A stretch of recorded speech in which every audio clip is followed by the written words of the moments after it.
Hi guys! Happy Thursday! Wala tayong trabaho ngayon. Mahina ang ating pangkabuhayan showcase. Nagpunta lang tayo sa Walmart at nakabili tayo ng mga karne na naka-sale na naman. Thankfully, meron tayong nakuhang mga murang deals. So, nahiwa ko na lahat ng mga karne guys. Tapos, ito na. Dahil ngayon ay trash collection, itapon na din natin to para hindi nakatambak sa loob ng bahay. So, ang trash collection natin dito guys ay every Thursday. Tapos kapag merong holiday guys, ina-atras nila yan. So, Friday ang collection. Pero dahil wala naman tayong holiday this week, so dalawa ang ating trash can. Dito guys sa United States of America, provided nila yung big trash can. Ito guys ay yung para sa mga regular trash, and then ito naman ay para sa mga recyclables. So yung mga boxes, mga lata, ganyan. So ang collection nito ay mamayang mga alas 12. Kaya pagkatapos makolekta guys, ako na magpapasok sa loob ng bahay. Meron din akong dalang pliers. Excuse me. Medyo inuubo tayo guys. Nagpapalit na talaga kasi yung klima dito. Ngayon hindi pa masyadong malamig. Parang bukas hanggang 80 degrees tayo. And then sa Saturday, dahil meron pa tayo guys na mga eggplant, i-harvest na natin yan. Meron pa tayong nagawang ensalada. Hindi ko pa nauubos guys dahil napakarami nung 2 piraso. Pero hindi na tayo nakakapagdilig guys. At talaga namang pansinin nyo yung mga dahon, talagang nagsihulugan na. I-harvest ko na tong 2 eggplant kasi sobrang laki na. Ito na guys, hanapin na natin ang napakalaking eggplant. So ito guys, malaki na rin. And then ito rin. So ito ay lulutuin natin. Ewan ko kung kailan natin ito maluluto. Dahil meron pa nga tayong ensalada sa fridge, gawin ko na lang tong torta. Or pwede ko rin isama to sa sinigang. Nakabili ako guys ng mga pork.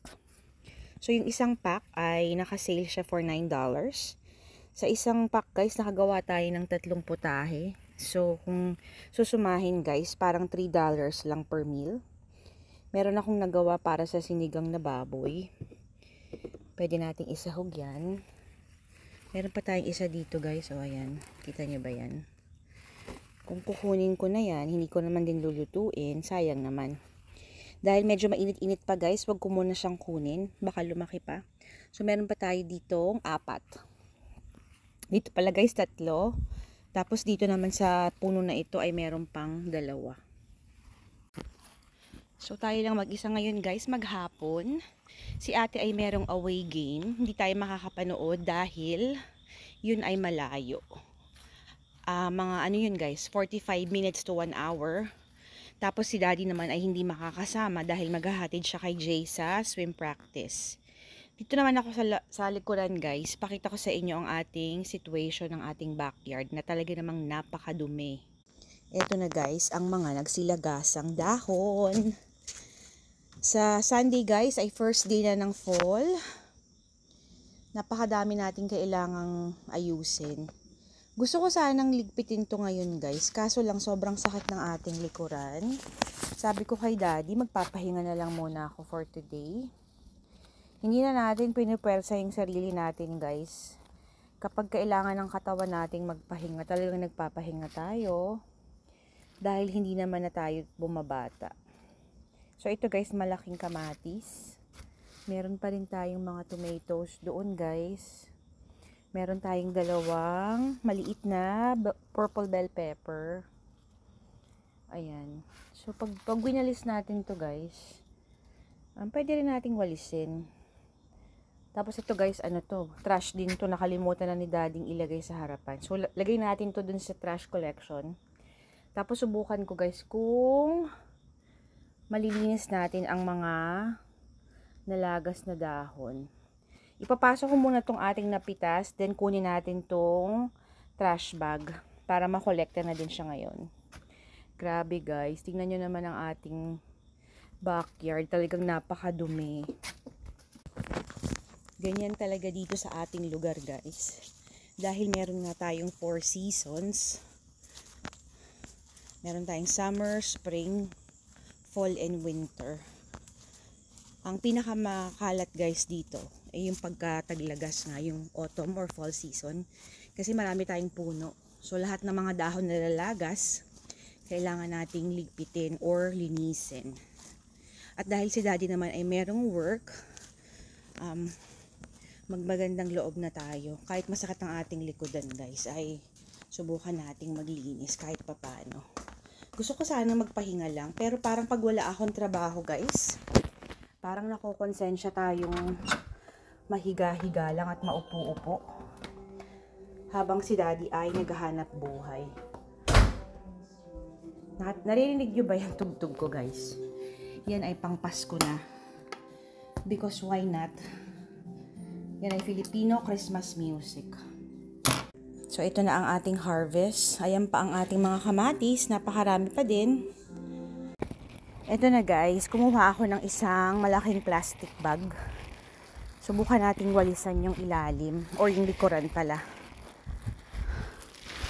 Dito guys, meron pa tayong isang eggplant. Tapos meron pang isang green pepper. So itong mga dahon na to, kukunin na din natin yan. Sa sobrang dami nating kailangang ayusin guys, hindi na natin magkanda ugaga kung ano ang dapat unahin.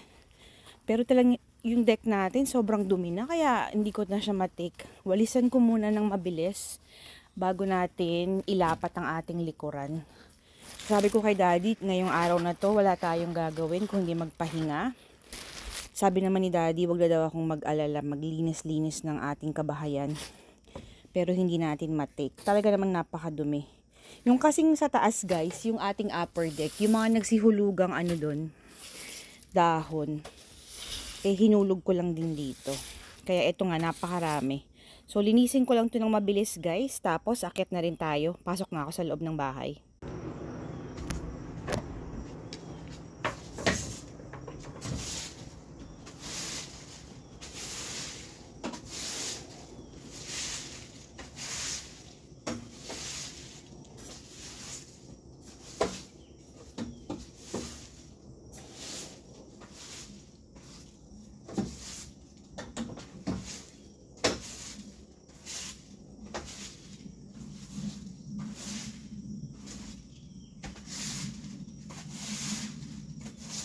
Grabe guys, ang dumi.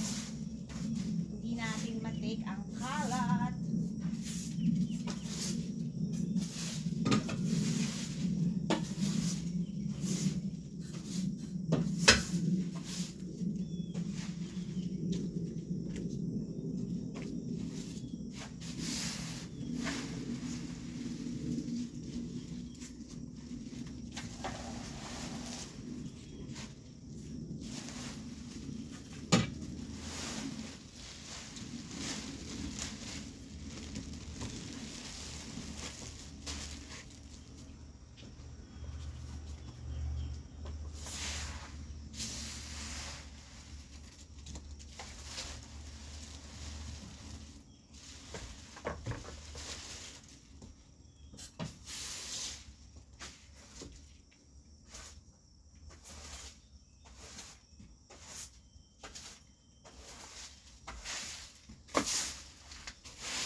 Okay guys, medyo naligpit na natin yung iba dito sa may bandang table. Ito na lahat ng mga dahon.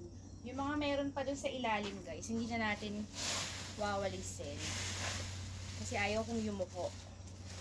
Alam nyo na pag thunders, medyo masakit ang ating likuran, hindi natin kayang magpatulong tayo sa mga bagets. Kailan kaya sila magkakaroon ng time para tumulong? Kasi naman guys, sila ay nag-swim practice at volleyball practice everyday. So, sa mga darating na weekends naman, ay meron silang mga games. Tapos, syempre, kapag meron silang games, kailangan ay present din ng mga magulang. So, ayan na nga ang nangyayari sa ating kabisihan sa buhay. kailangan nating ano tawag dito, unti-untiin yung ating mga trabahong bahay. Kaya kahit today wala tayong pasyente guys, parang feeling ko pag naupo lang ako or nahiga lang tayo, wala tayong maa-accomplish, eh parang hindi maganda sa pakiramdam. Yung tipong alam mong marami kang kailangan tapusin, pero hindi ka kumikilos. Kasi guys, wala namang ibang gagawa nito kundi kami lang din.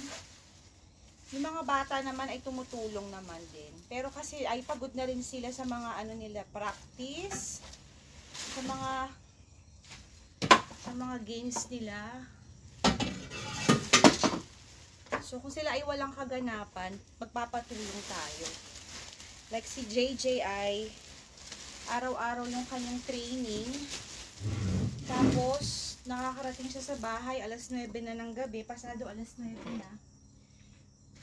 And then may pasok pa kinabukasan. So, you know, you just have to do what you can do para ma-accomplish mo ang mga task na kailangan gawin. So, dahil tayo naman ay walang hanap buhay today, maglinis na lang tayo ng bahay. Para less burden na din yan para kay tatay. Dahil si daddy naman ay busy sa kanyang trabaho. Kasi guys, kung aantayin ko pa si daddy, nakakaawa rin. Kailangan din niya ng pahinga. So, kailangan talaga tulong-tulong tayo para matapos ang ating mga gawain.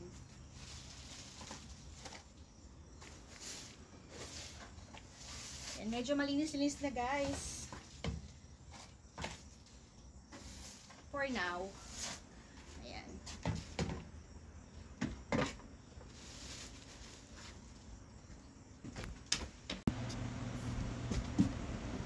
Okay guys, inusog ko yung ibang mga silya para masubukan natin pawalisan ito. Sabi ko hindi ko nawawalisan pero talagang madumi. Hindi natin carry. Linisin pa rin natin. Yung area nito. Alam nyo ba this year, hindi kami halos nakastay dito sa baba. Sa lower deck. Puro sa upper deck lang ako nakapag-stay guys. Dahil tayo nga ay na-busy. Kaya ano din eh, sa mga susunod na taon guys, tayo ay maghahanap na ng medyo maliit na bahay. Hindi na natin kailangan ng hindi naman malaki yung bahay namin guys. Ito ay single family home lang din. Pero hindi na natin kailangan ng 4 bedrooms. 4 bedroom kasi yung ating bahay. Ayan, tingnan nyo, nalalagas-lagas yung mga isda.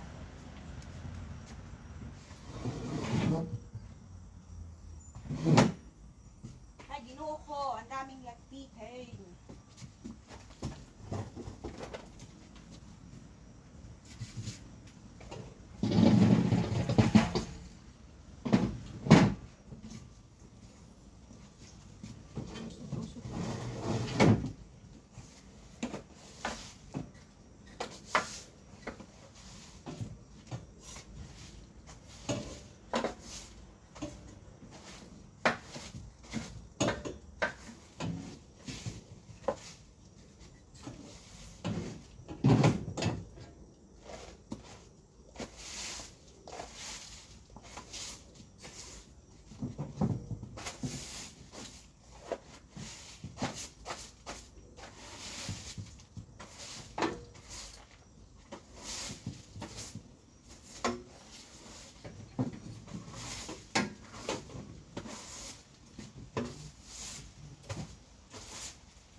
Guys, medyo malinis-linis na dito. Tapos bukas makalawa guys, puno na naman dito ng dahon dahil talagang ayan o, nalalagas talaga siya.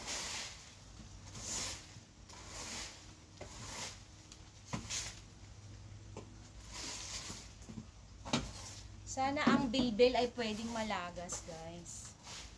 Para tayo ay mabawasan ng timbang. Eh di wow, siopaw.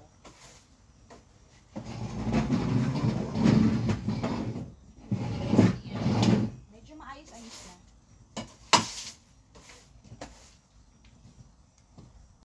Okay guys, tapos na tayong magwalis. Medyo malinis na ang ating lower deck. Pwede na namang magdumi ang mga dahon na ito. So ayan guys, nalinis na natin. Kahit papaano guys, maganda sa pakiramdam na meron tayong na-accomplish for today.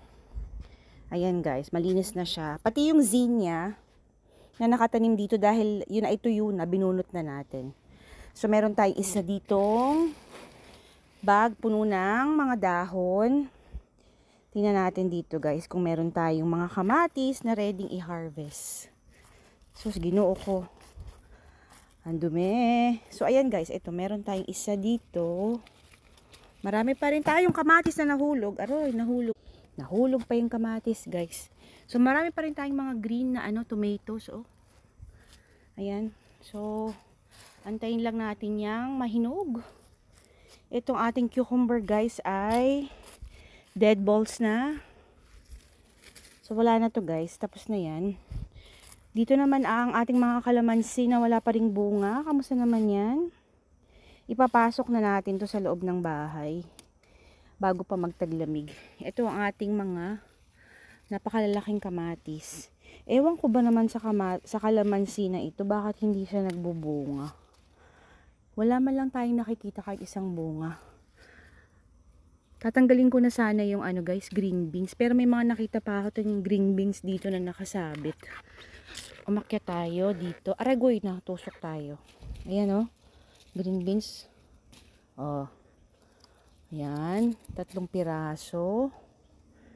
May mga pa rin tayo dito guys Tingnan nyo to, ang lalaki Hindi ko alam kung, tinanong ako ni Sis Little Chavez kung anong klaseng variety daw to ng tomato. Nakalimutan ko na.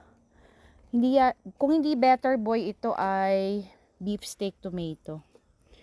So ayan, tingnan natin kung meron pang mga naliligaw na green beans dito. Na talaga yung dahon guys, dilaw na. So antayin ko na lang si Daddy kasi medyo mabigat din tong mga kalamansi natin. Hindi ko talaga alam kung kailangan kong ilipat ito ng paso o dagdagan ng lupa. Ipapasok na naman natin sa loob ng bahay. Ito yata pang 4 na taon na yata to, or hindi ko maintindihan guys. Pero sinimulan ko to lahat sa seeds. Ito ay mga kalamansi. Meron tayong 9, 2, 4, 6, 8, 9. Tapos binigyan ako ng aking kaibigan si Miles Hardy ng isang maliit na kalamansi plant.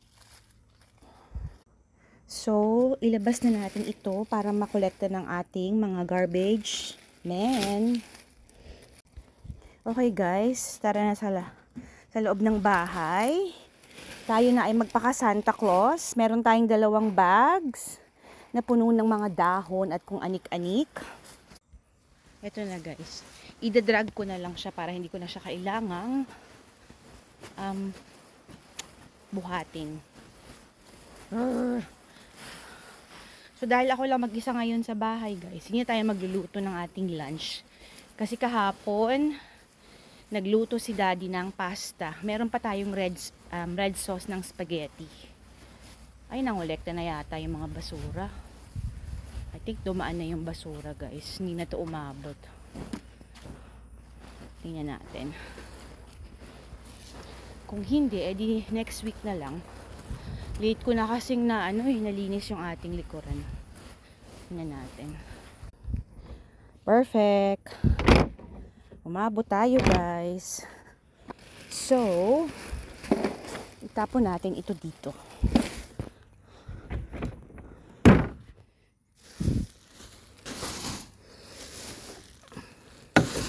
Yan. Ang laki ng basurahan nila dito guys. Nakakatuwa kasi yan ay provided ng township. Pasok na tayo sa loob guys. Kahapon umulan. Hi, good morning. Umulan kahapon so hindi tayo kailangan magdilig. Ito namang sa ating harapan ay yes, pwede na din to. Pitasin na natin. Meron tayong maliit dito.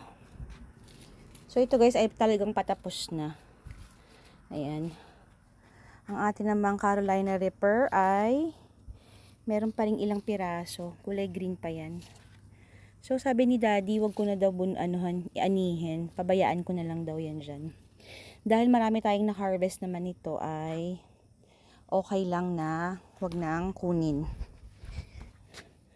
Kasi guys, gagamitin natin yung binhi nito. Susubukan natin ipunla. Para next year ay hindi na tayo bibili ng seedling. Ayan. Nagti-turn into yellow yung kanyang dahon. Gusto ko sana tong gamitin sa sa tinola. Anyway, meron pa naman tayo sa bell pepper. Ayan. Kumuha lang ako ng 2 or 3. Marami pa naman guys eh.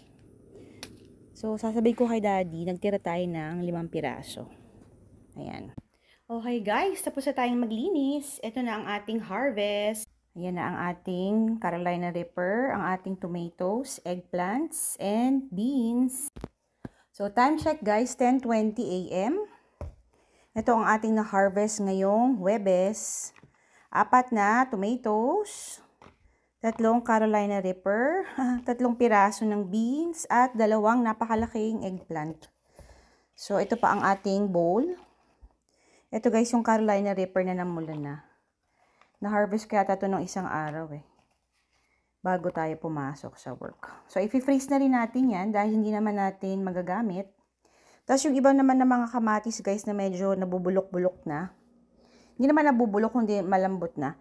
Gawa rin tayo ng sinigang na pork. Dahil nakabili nga tayo ng ngayon, ng pork.